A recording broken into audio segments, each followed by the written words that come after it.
Israel launched major ground operation in Gaza.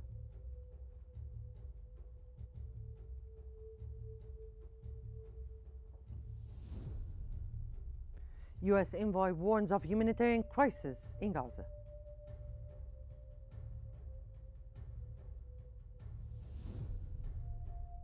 And Iran won't abandon its nuclear activities.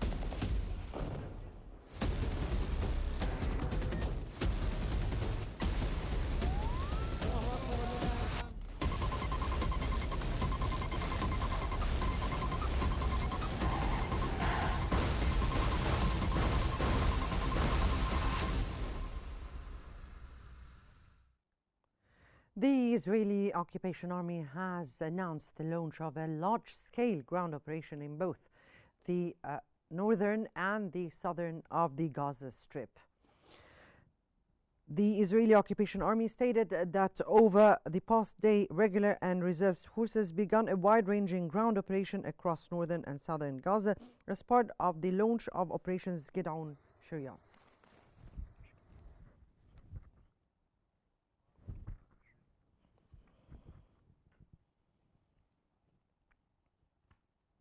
U.S. envoy to the Middle East, Witkoff, has acknowledged the dangerous conditions in Gaza, expressing concerns over the humanitarian crisis.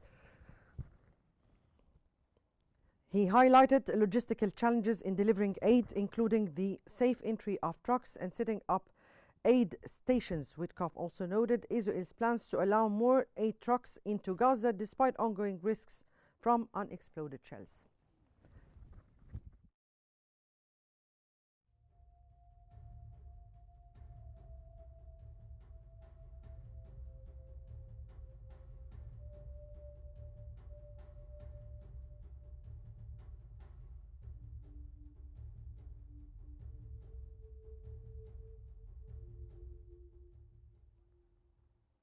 Israeli Defense Minister Israel Katz has announced that a U.S. company will begin distributing humanitarian aid in Gaza starting May 24th after an 11-week halt in assistance. The move, reported by Israel Army Radio, is part of a new aid system that bypasses traditional international networks. The plan has faced sharp criticism from the United Nations. UN Secretary General Antonio Guterres stated the organization would not join any aid effort that violates international law or humanitarian principles. UN Aid Chief Tom Fletcher also condemned the initiative, calling it a fig leaf for further violence and displacement in Gaza.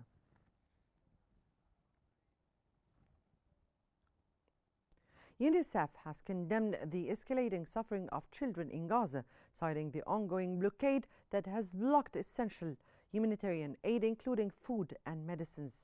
The organization warned that the risk of famine, illness, and death is growing by the day. UNICEF called for immediate aid access and the reinstatement of a ceasefire to prevent further harm to civilians.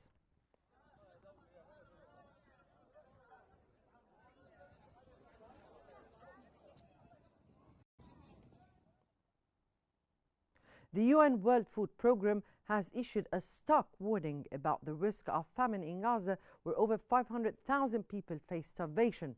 In a post on X, the agency stressed the urgency of delivering aid without delay, warning that waiting for a formal famine declaration would come too late to save many lives.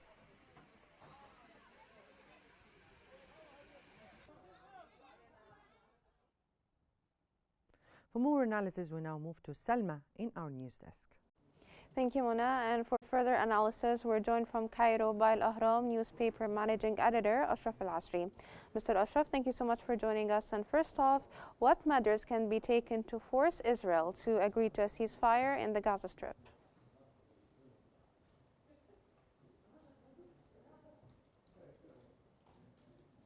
Absolutely. Negotiations are undergoing. They are intensified as we are the last hours, as re- is, could be or tomorrow maximum. With respect to proposal, the first one, half of the Israeli detainees and a number of dead bodies in return of ceasefire of 60 days. The second proposal, returning all detainees from Israel side in return of a great number of the Palestinian prisoners, and then we'll address the day after the war in the Gaza Strip, if upon that Hamas abandoned its arms. Now, sir, is there a possibility that the discussions in Doha could result in a resolution to the conflict in Gaza?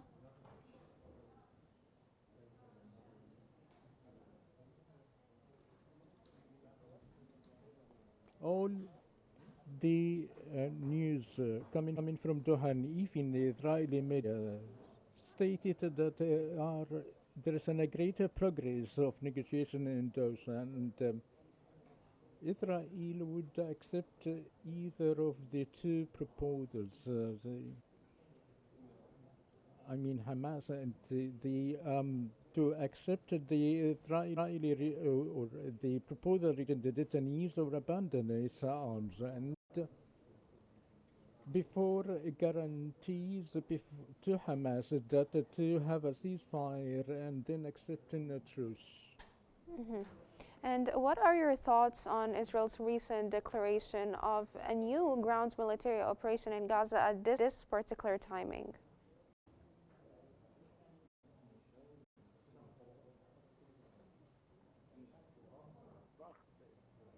It's Israeli pressure upon Hamas to accept a deal, even if it is a partial a number of the detainees and bodies, or otherwise the ground military operations as prepared 2 weeks before to be launched, that has been postponed at the arrivals of President Trump to the Gulf areas. So either for Hamas to accept the deal or await for an expanded military operation that would lead the occupation of Israel to control Gaza and presence for a long time. Now, sir, after over 600 days of discussions about ending the war, if you can sum up the steps that can be taken to achieve that goal now from your point of view.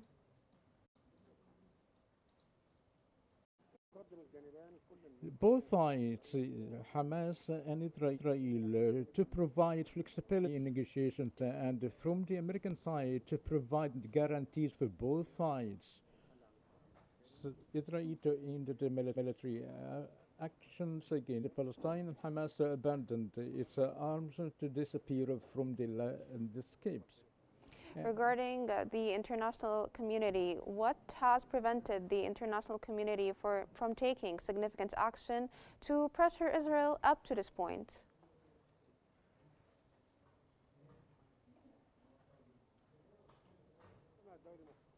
The international community's position is weak. Even the Europeans failed to convince United States to pressure Israel. UN Security Council took resolutions as much as possible. And there is no guarantee to achieve this, and all the international community in a state of monitoring the situation. Lastly, sir, how did you assess the strategy of Hamas? What do you make of it exactly? Unfortunately, Hamas has only one bargain chip, which is the Israeli detainees. Today, Mohammed Sinwar has been killed, and Mohammed Shabana and Zakaria al-Sinwar, the brother of Yahya Sinwar. Therefore, the big leaders, the senior leaders of Hamas has been killed. Hamas has in a very difficult position, and it has never, but he has no choice but to accept the proposal. And the exit in Hamas from the Gaza Strip is the most close scenario to happen, as Hamas has in a very weakened position. Otherwise, or that's actually following more than 17 months of aggression by the Israeli occupation.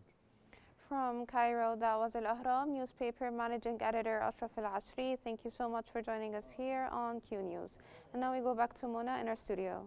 Thank you so much, Salma, for the analysis. And back to our bulletin. Jan Egeland, Secretary General of the Norwegian Refugee Council, has denounced a US-supported plan to use private security firms for delivering aid in Gaza, calling it a deliberate stalling tactic.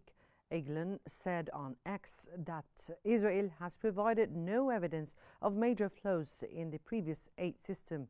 He accused those responsible of internationally obstructing efforts to save lives, saying Gaza's civilians are being deliberately starved.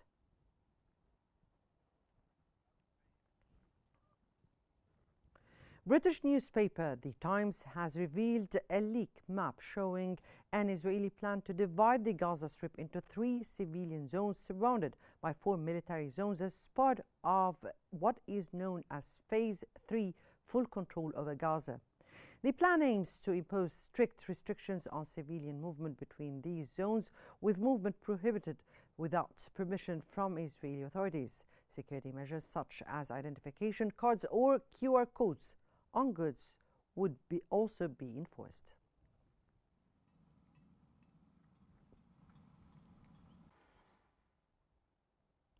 Pope Leo XIV has addressed global suffering, drawing attention to the ongoing humanitarian crisis in Gaza. He emphasized the importance of not losing sight of those affected by war, particularly children, families, and the elderly who are facing starvation. That came as he spoke of feeling a deep spiritual connection with his predecessor, Pope Francis, during a Mass at the St. Peter's Basilica, describing his presence as a guiding force from heaven. His remarks underscored the Vatican's continued call for peace and immediate support for those in conflict zones.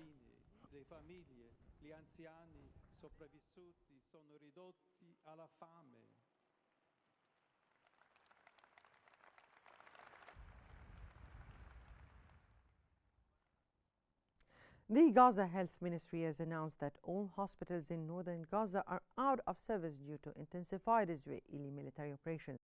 Following the destruction of Beit Hanun and Kamal Adwan hospitals and the disabling of the Indonesian hospital, the ministry confirmed that public hospitals in the northern Gaza Strip are no longer operational. The statement emphasized that the Israeli occupation forces are intensifying their siege with heavy fire around the Indonesian hospital, preventing access for patients, medical staff, and supplies. The Ministry of Health in Gaza also reported that 464 were killed over the past week as a result of the Israeli airstrikes.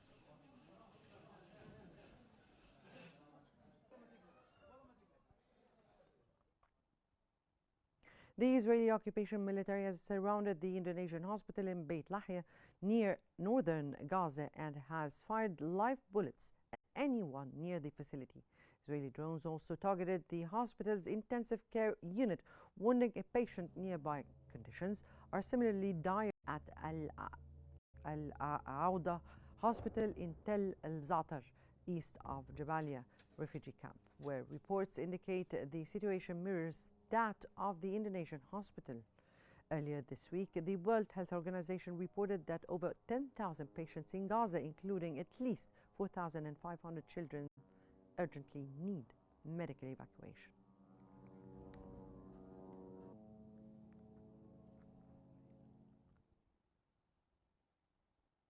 Moving on to Iran, where Tehran has rejected U.S. President Donald Trump's claims that Iran poses a threat to the Iranian President Masoud Pezeshkian stated that Iran will not abandon its peaceful nuclear program regardless of ongoing threats and sanctions. His remarks followed Trump's statements insisting that Iran should not possess nuclear weapons. Pezeshkian emphasized that while Americans can verify as they wish, he does not accept coercion, stating that they won't abandon their nuclear activities.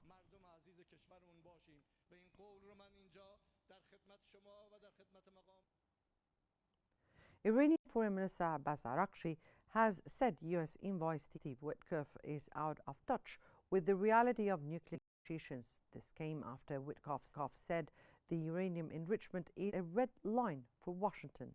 Araghchi reaffirmed Iran's stance, asserting enrichment will continue, but stressed Tehran remains open to cooperation to prevent the production of nuclear weapons.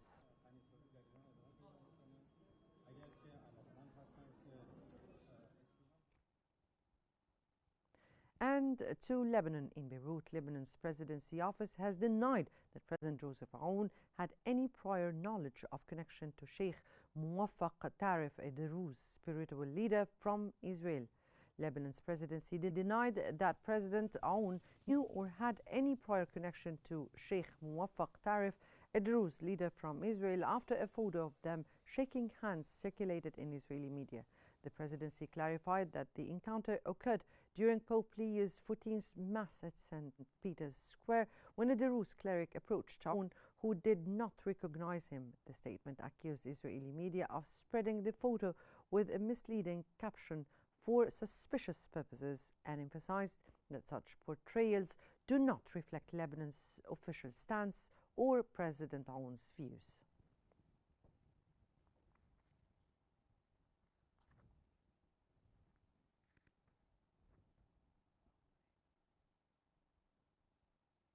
An Israeli drone strike has targeted a rapid-type vehicle near a Lebanese army checkpoint in Beit Yahoun, located in the Bint Jbeil district of southern Lebanon. The Lebanese army confirmed in a statement on X that one of its soldiers sustained moderate injuries from the attack, which directly hit the vehicle near the checkpoint.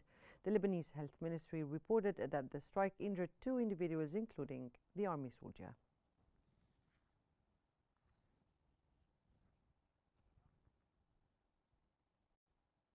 Moving on, and sirens have sounded in central Israel as the Israeli army reported intercepting a missile launched from Yemen. That comes as the Houthis in Yemen have been firing missiles at Israel, claiming to show solidarity with Palestinians in Gaza, although they have agreed to cease attacks on U.S. vessels.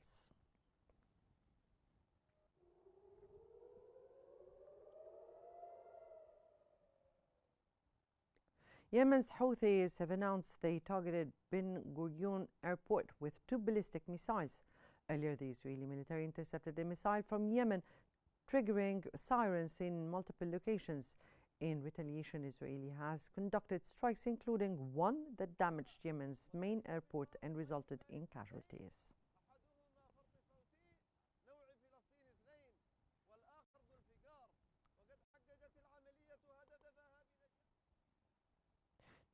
To the latest developments in the India-Pakistan conflict.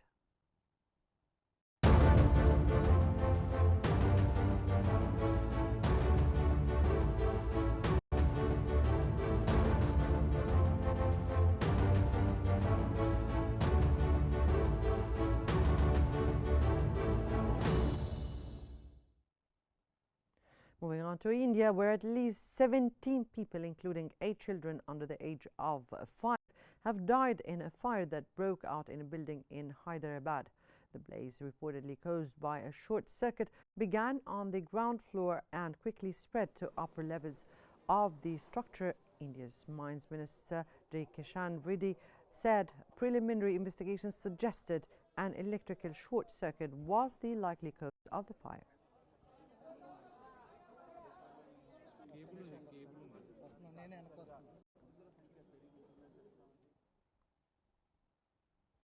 Residents of border villages have returned to their homes in the Indian-administered part of the Kashmir region to assess the damage caused by recent clashes between New Delhi and Islamabad following a ceasefire agreement reached by the two countries a week ago.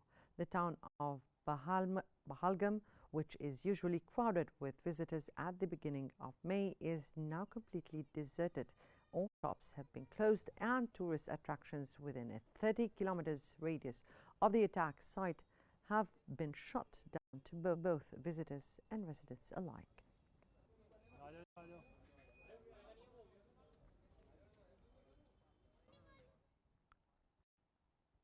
An Indian military official stated that the ceasefire agreement between India and Pakistan reached on May 12th will remain in effect. India and Pakistan had agreed to a ceasefire last week following 4 days of clashes.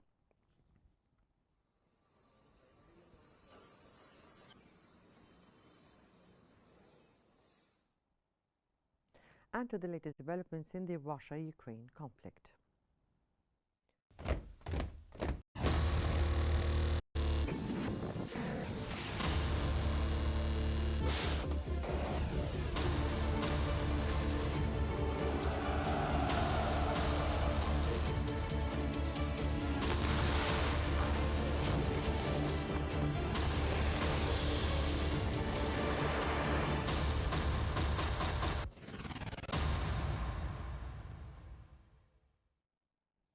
Russian President Vladimir Putin affirmed that the outcome Russia seeks from the military operation in Ukraine is to eliminate the causes that led to the crisis, create conditions for lasting peace, and ensure Russia's security. The Russian president stated that the result of the special military operation should be a long-term peace and the protection of the interests of Russian-speaking population in Ukraine. Putin also listed among the necessary outcome of the special operation the safeguarding of the interests of people living in regions where residents consider Russia their homeland.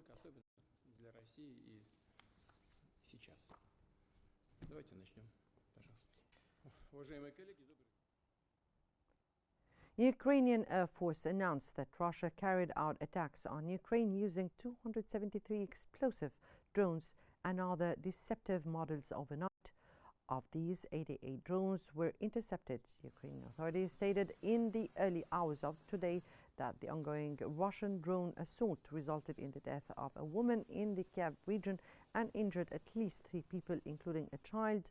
Kiev region governor Mykola Kichichinsky posted on Telegram, unfortunately, as a result of the Russian attack in the Obrev area, a woman passed away from her injuries.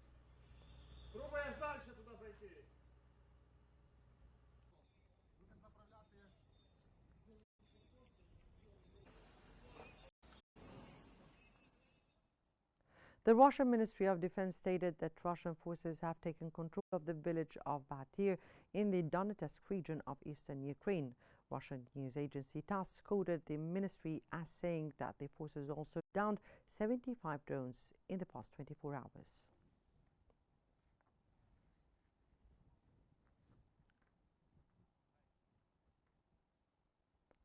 German Chancellor Friedrich Merz spoke about his recent discussions with Ukrainian President Zelensky and U.S. Senator Marco Rubio. Merz emphasized the importance of continued collaboration between Europe and American leaders to end the ongoing war in Ukraine. He noted that further talks are planned with the heads of states and the U.S. President to prepare for the next steps, expressing hope for progress in ending the conflict.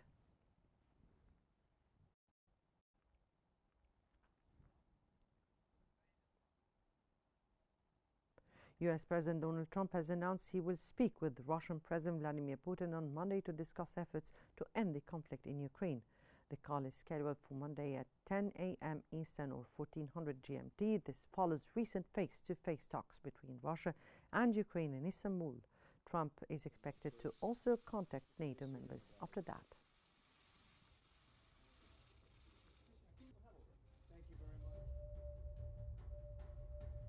That brings us to the end of our news bulletin. Here is what we'll be covering. Israel launched major ground operation in Gaza.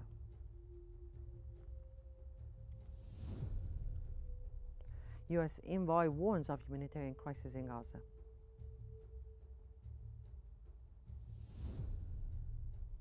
And Iran won't abandon its nuclear activities.